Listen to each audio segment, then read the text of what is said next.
वो lecture number 12 हम लोग करने वाले हैं। सिलोजिज्म, सिलोजिज्म का अर्थ क्या होता है हिंदी में? न्याय निगमन। ऐसा क्यों होता है, इसका नाम यही क्यों पड़ा, उसके पीछे की थोड़ी सी हिस्ट्री जान लेते हैं कि ऐसा क्यों हुआ। न्याय शब्द ग्रीक भाषा के सिलोजिज्म शब्द का हिंदी रूपांतरण है, यानी सिलोजिज्म को हिंदी में कहते हैं न्याय। जैसे कि कुछ आपको ये दिया जा रहा है इंस्ट्रक्शन, नीचे दो कथन दिए गए हैं, यानी कि नेक्स्ट क्वेश्चन में, जिसके आगे दो निष्कर्ष 1 और 2 निकाले गए हैं। आपको विचार करना है कि कथन सत्य है, चाहे वह सामान्यतः ज्ञात तथ्यों से भिन्न प्रतीत होते हों। क्लियर? अगर उसने कह दिया कि उत्तर प्रदेश की राजधानी कलकत्ता है तो हमें कलकत्ता मानना होगा। क्लियर? आपको निर्णय करना है कि दिए गए कथनों में से कौन सा निष्कर्ष निश्चित रूप से, ये शब्द आपके लिए मोस्ट इम्पोर्टेंट है भाई, क्योंकि हम इसी के बेस पर सारे क्वेश्चन करने वाले हैं। इसको जरा ध्यान दीजिए, यहाँ पर क्या रखा है? निश्चित रूप से। कुछ आपके आंसर इस प्रकार भी आएंगे जिसमें कि आपको लगेगा कि सर ये वाला हो सकता है और ये भी तो हो सकता है, तो उसमें आप क्या बोल रहे हो सकता है। इसका अर्थ क्या है? आप निश्चित रूप से कंफर्म नहीं हो कि ये निष्कर्ष होगा या नहीं होगा। तो जिसमें हम निश्चित रूप से कंफर्म नहीं होगा तो वो आपका आंसर हो जाएगा रॉन्ग। इस बात को विशेष ध्यान रखिए भाई, क्योंकि ये हो भी सकता है, नहीं भी हो सकता है, तो उसे हम क्या बोलेंगे कि ये आपका आंसर नहीं है, ये रॉन्ग हो गया। क्यों? क्योंकि निश्चित रूप से उसने बोला है। बस यही हमें समझाना था इसमें। इसके बाद आप यदि इस लाइन को याद रखोगे तो आपके आंसर आसानी से आते जाएंगे, अदरवाइज आपको समस्या होगी। तो इस बात को ध्यान दीजिए, कुछ आपके ऐसे मिलने वाले हैं। ठीक है, चलिए क्वेश्चन की तरफ बढ़ते हैं तो ज़्यादा अच्छा रहेगा। सेकंड है, कुछ स्केल पेंसिल हैं। तो आपने पहले क्या किया, स्केल बना लिया आपने पहले, और ऐसे।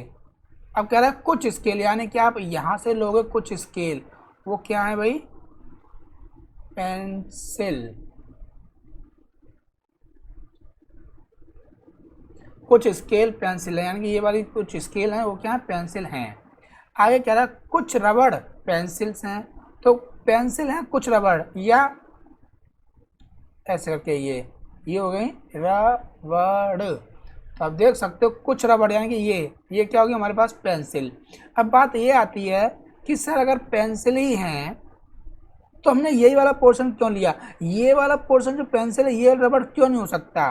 तो हो सकता है, पॉसिबिलिटी है, लेकिन उसमें क्या शब्द आ रहा है? हो सकता है। और हमें क्या ज्ञात करना है? निश्चित रूप से। इसलिए अभी हम इसको इधर ही बना के चलेंगे। ठीक है, आगे पढ़ते हैं। कुछ पेंसिलें रबड़ हैं। तो देखो कुछ पेंसिल रबड़ हैं, सही बात है भाई पहला वाला। और चाहे वो आप इधर बनाते या इधर बनाते हैं, फिगर में कुछ पेंसिल रबड़ तो है ही हैं, तो इसमें निश्चित रूप से आपका सही है। कुछ पेंसिलें स्केल हैं, कुछ पेंसिलें स्केल हैं, ये वाली बात भी सही है भाई हमारे पास में। तो इसमें क्या हो गया? दोनों ही आंसर हमारे सही हो जाएंगे, यानी कि केवल 1 और 2 दोनों निकलते हैं। क्लियर? निष्कर्ष ऑप्शन नंबर सी हो जाएगा। नेक्स्ट, कुछ महिलाएं सुंदर होती हैं। अच्छा जी, चलिए बढ़िया क्वेश्चन है भाई। हालांकि सभी महिलाएं सुंदर होती हैं, लेकिन उसने शुरुआत में कहा था कि आपको अपना दिमाग नहीं लगाना है, हम लोगों को सिर्फ और सिर्फ अकॉर्डिंग टू क्वेश्चन ही चलना है। कुछ महिलाएं सुंदर होती हैं, तो हमने पहले बना ली भाई यहाँ पर महिलाएं। अब कह रहा कुछ, तो आपने कुछ का हिस्सा ये ले लिया भाई, सुंदर होती हैं। आगे कह रहा है कुछ सुंदरियां ईमानदार होती हैं। तो कुछ सुंदरियां ईमानदार होती हैं। आगे कह रहा है सभी ईमानदार संवेदनशील होते हैं। तो सभी ईमानदार संवेदनशील होते हैं।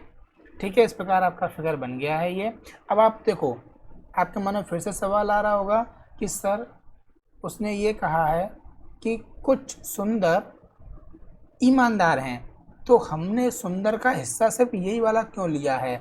यहाँ से भी तो ले सकते हैं, ये भी तो सुंदर है, यहाँ से भी तो ले सकते हैं, ये भी तो सुंदर है, और ये भी तो सुंदर वाला हिस्सा, ये भी तो ले सकते हैं। हाँ जी, ये ले सकते हैं, ये पॉसिबिलिटी है, हम आपसे फिर से कह रहे हैं, ठीक है। लेकिन उसमें पॉसिबिलिटी का आंसर नहीं चाहिए उसको, उसे चाहिए जो कंफर्मेशन दे आपको। चलिए निष्कर्ष की तरफ चलते हैं हम लोग। कुछ संवेदनशील सुंदर होती हैं।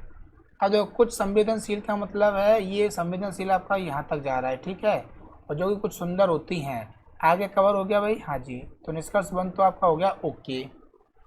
आगे, कुछ ईमानदार महिलाएं होती हैं। कुछ ईमानदार तो ये रहा, अब ये महिलाएं होती हैं, हमने क्या कहा, ऐसा हो सकता है कि ये वाला ईमानदार में आ जाए भाई, ये हो सकता है। अगर ये वाला पार्ट आएगा तो नहीं होंगी, यहाँ से अगर हमने ले लिया सुंदर ईमानदार है तो नहीं होंगी महिलाएं, अगर ये लिया तो हो जाएंगी, यानी कि यहाँ कंफर्मेशन नहीं मिल रहा है, इसलिए ये आंसर नहीं होगा। नेक्स्ट, कुछ संवेदनशील महिलाएं होती हैं, तो कुछ संवेदनशील फिर से हम वहीं आ गए, ये यहाँ तक आ रहा है, महिलाएं होती हैं, इसका भी कोई कंफर्मेशन नहीं मिल रहा है, इसलिए जो हम लोगों का आंसर हो जाएगा वो होगा निष्कर्ष 1। केवल निष्कर्ष 1 की पुष्टि होती है, अर्थात option number B is a right.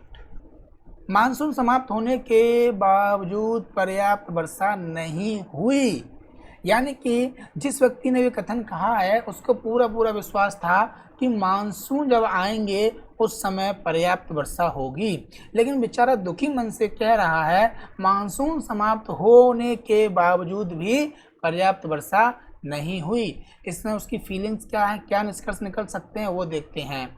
Monsoon का आना वर्षा का कारण है, एकदम सही बात है भाई, इसका इंतजार किया जा रहा था। दूसरा है, वर्षा दूसरे मौसम में नहीं होती है, सही बात है, उतनी नहीं होती जितनी की ज़रूरत थी उस व्यक्ति को, इसलिए बेचारा दुखी है कि खेती बाड़ी के लिए उसको उम्मीद थी कि मानसून आएंगे, वर्षा होगी और खेती बाड़ी अच्छी तरीके से हो जाएगी, लेकिन अब मानसून जा चुके हैं तो पर्याप्त वर्षा नहीं हुई, तो अब आगे वाले महीने में जो मौसम में वर्षा होगी वो उसके लिए सफिशिएंट नहीं है, तो वर्षा दूसरे मौसम में नहीं होती, ये उस व्यक्ति का मानना था, यानी कि ये सही मानना था, तो इसीलिए आंसर इसमें दोनों हो जाएंगे 1 और 2। नेक्स्ट, कथन 16, सर्वोत्तम इलाज के लिए अपोलो अस्पताल में जाएं। ठीक है, ओके, ये कथन है, किसी ने आपसे कहा अगर आपको सर्वोत्तम इलाज चाहिए तो अपोलो में जाइए, तो उसका निष्कर्ष क्या निकलता है, इस तरह के कई अस्पताल हैं। गलत, क्यों, सर्वोत्तम का अर्थ क्या होता है भाई, उत्तम, सभी में उत्तम, उसे बोलते हैं सर्वोत्तम, तो इसीलिए कई हॉस्पिटल हैं, ये तो हो जाएगा हमारे पास रॉन्ग। सभी अस्पतालों में अपोलो अस्पताल उत्तम है, हाँ जी, यही तो उसका अर्थ होता है, सभी में उत्तम, तो हमें सिंपल तरीके से दिख रहा है कि ऑप्शन नंबर 2 होगा इसमें, ओनली ऑन। क्लियर, ठीक है जी, ओनली ऑन 2 हो जाएगा। अच्छा प्रश्न है भाई, आगे बढ़ते हैं। आगे हमारे पास में कुछ ये है, उचित रूप से खिलाए हुए अब और भूखे बंदर टेढ़े मेढ़े रास्ते पर दौड़ाए गए। अब उचित रूप से खिलाए हुए गधे, कौन, गधे, क्या किया है, एक व्यक्ति ने, जो गधे होते हैं, हम लोगों का जनरली मानना होता है कि जो गधे हैं वो मूर्ख होते हैं, उनमें बुद्धि कम होती है, और बंदर जो होते हैं वो चतुर चालाक होते हैं, तो एक जगह क्या किया गया, एक्सपेरिमेंट किया गया, और वो क्या था, गधों को क्या किया, उचित रूप से खिलाया पिलाया गया, बहुत अच्छे तरीके से उन्हें खाना खिलाया गया, ठीक है ना, बेहतरीन तरीके से, पेट भर के, मन खुश हो गया उनका, दावत मिल गई उनको, लगातार 1 महीने तक खिलाया गया। तथा भूखे बंदर, और बंदरों को कम से कम खाना दिया गया जिससे वो सिर्फ जीवित रह सकें, और बंदरों को खाना कम से कम दिया गया। फिर उनकी रेस लगवाई गई गधों की और बंदरों की, टेढ़े मेढ़े रास्ते पर दौड़ाए गए।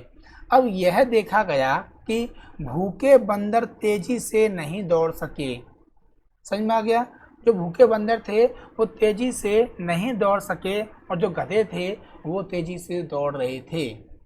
तो इससे क्या प्रमाणित होता है, इससे यह प्रमाणित करता है कि गरीब देश में कम बुद्धि वाला व्यक्ति अपर्याप्त पोषण का परिणाम है। यानी कि हम ये नहीं कह सकते कि बुद्धि जन्म से होती है। अगर किसी को पोषण पर्याप्त मात्रा में नहीं मिलता है तब भी उसकी बुद्धि में जो विकास है वो सही से नहीं हो पाएगा। क्लियर? तो निष्कर्ष देखते हैं क्या है। बंदर की बुद्धि अपर्याप्त पोषण का परिणाम है। सही बात है भाई।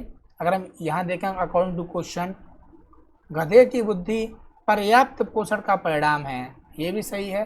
अभी फिलहाल यहाँ पर अच्छा खिला दिया तो उनकी बुद्धि चलने लगी, वो सीधे सीधे दौड़ने लगे। तो ये हमारे पास 1 और 2 दोनों हो जाएंगे। क्लियर? कथन, यह कोई ज़रूरी नहीं है कि प्रत्येक प्रेमिका वफादार ही हो। ये तो क्वेश्चन में बहुत बेहतरीन है, कुछ लोगों के चेहरे खिल गए होंगे। तो किसी व्यक्ति ने कहा कि यह कोई ज़रूरी नहीं है कि प्रत्येक प्रेमिका वफादार ही हो। ये तो रियल लाइफ में भी सही है और ये दोनों पर ही लगता है, प्रेमिका पर भी और प्रेमी पर भी वफादारी हो। तो इसका निष्कर्ष देखते हैं, ऐसा उसने कहा क्यों बंदे ने। कह रहा है सभी प्रेमिका वफादार होती हैं, ऐसा उसने बिल्कुल नहीं कहा है। कुछ प्रेमिका बेवफा होती हैं, हाँ ऐसा तो वो कह रहा है। आगे, प्रेमी प्राय प्रेमिका से वफा की आशा रखते हैं। सही बात है, दोनों तरफ अप्लाई होता है ये। लेकिन अगर हम अकॉर्डिंग टू क्वेश्चन चलते हैं तो प्रत्येक प्रेमिका वफादार ही हो, यानी कि बेचारा नाराज है, वो यही कह रहा है कि मुझे वफा की आशा थी। तो इसके अनुसार हम इसको सही लेके चलेंगे। तो यानी कि इसमें भी आपका आंसर हो जाएगा सेकंड एंड थर्ड। कौन सा हो गया भाई? Option number D. D is a right, correct हो जाएगा हम लोगों का, हाँ या ना? चलिए ठीक है, आज के लिए इतना ही करते हैं। जय हिंद, जय भारत।